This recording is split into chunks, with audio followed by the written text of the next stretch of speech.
जहां एक और उत्तर भारत में बारिश का दौर थम चुका है, तो वहीं दूसरी ओर दक्षिण भारत में बरसात रुकने का नाम नहीं ले रही है। कई राज्यों में अभी भी हल्की से मध्यम बारिश के साथ तेज हवाओं का सिलसिला जारी है। मौसम वैज्ञानिकों के अनुसार इसके पीछे का कारण उत्तर पूर्वी मानसून है, जिसे लौटता हुआ मानसून भी कहते हैं। अब क्या होता है ये उत्तर पूर्वी मानसून और देश के किन इलाकों पर इसका क्या और कब तक असर रहता है, ये जानकारी हमें आज देश के जाने माने weather expert doctor SN Pandey ji देंगे। ये video the north east monsoon का हमारे पूरे भारत पर क्या प्रभाव पड़ता है उसके लिए है।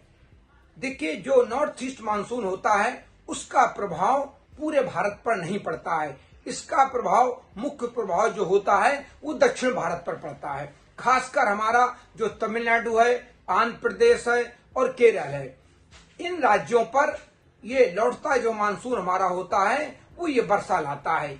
इस मानसून के दौरान पूरे साल भर में भाग पर जो उच्च दबाव बनने से हवाएं बंगाल की खाड़ी से नमी लेती हैं और पूर्वी तट पर बारिश करती हैं, जो दक्षिण पश्चिम मानसून से वंचित क्षेत्रों के लिए एक महत्वपूर्ण होती हैं।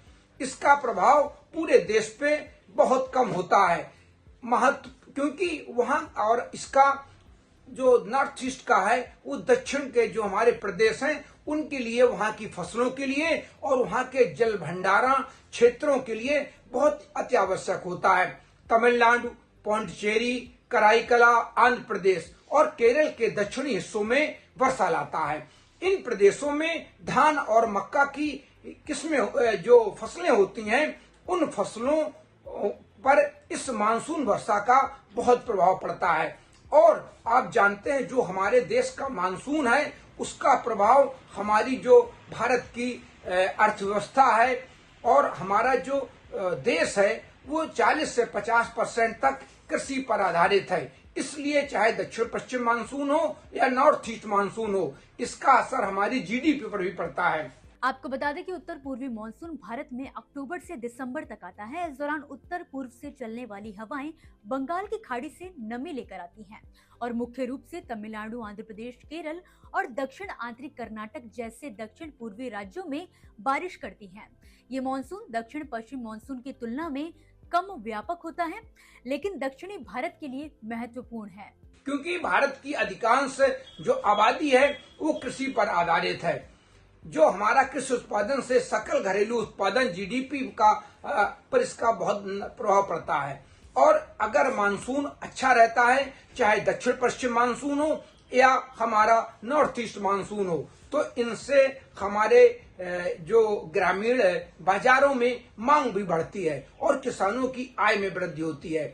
इसके विपरीत अगर मानसून कमजोर या अत्यधिक होता है तो इसका अर्थव्यवस्था पर नकारात्मक प्रभाव पड़ता है और बाढ़ का खतरा ही बना रहता है। सामान्य से अधिक वर्षा के कारण बाकी भारत पर प्रभाव, पूरे भारत पर इसका बहुत कम होता है, लेकिन नॉर्थ ईस्ट पर इसका प्रभाव रहता है, क्योंकि जलवायु परिवर्तन के कारण मानसून के पैटर्न में बदलाव का प्रभाव पूरे भारत पर पड़ सकता है।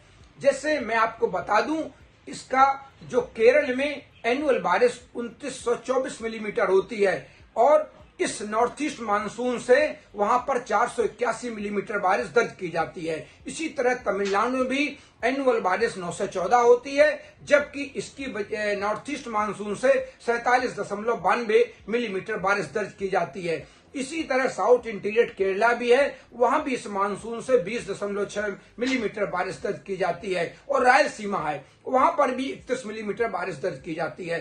कोस्टल आंध्र प्रदेश हमारा है, वहां पर कुल एनुअल बारिश होती है 10 से 24, लेकिन इसकी नॉर्थ ईस्ट में 2193 मिलीमीटर बारिश दर्ज की जाती है। देखिए, जो हमारे दक्षिण पश्चिम मानसून होता है उसको प्रभावित करने वाले मानक बनाए गए हैं, बहुत है। जैसे प्रशांत महासागर का तापमान क्या होता है, यूरोप की भूमि की सतह का तापमान क्या होता है, लेकिन जो नॉर्थ ईस्ट मानसून है उस पर अभी कोई मानक नहीं बनाए गए हैं।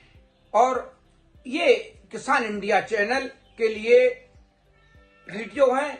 मैं डॉक्टर SN सुनील पांडे, कानपुर से, मौसम विशेषज्ञ। फिलहाल के लिए इस वीडियो में बस इतना ही। आप मुझे दीजिए इजाजत और देखते रहिए किसान इंडिया। धन्यवाद। अगला स्टेशन आपकी मनचाही मंजिल खुशहाली है। खुशहाली के दरवाजे चारों ओर से खुले रहेंगे। किसान इंडिया के साथ यात्रा करने के लिए आपका धन्यवाद।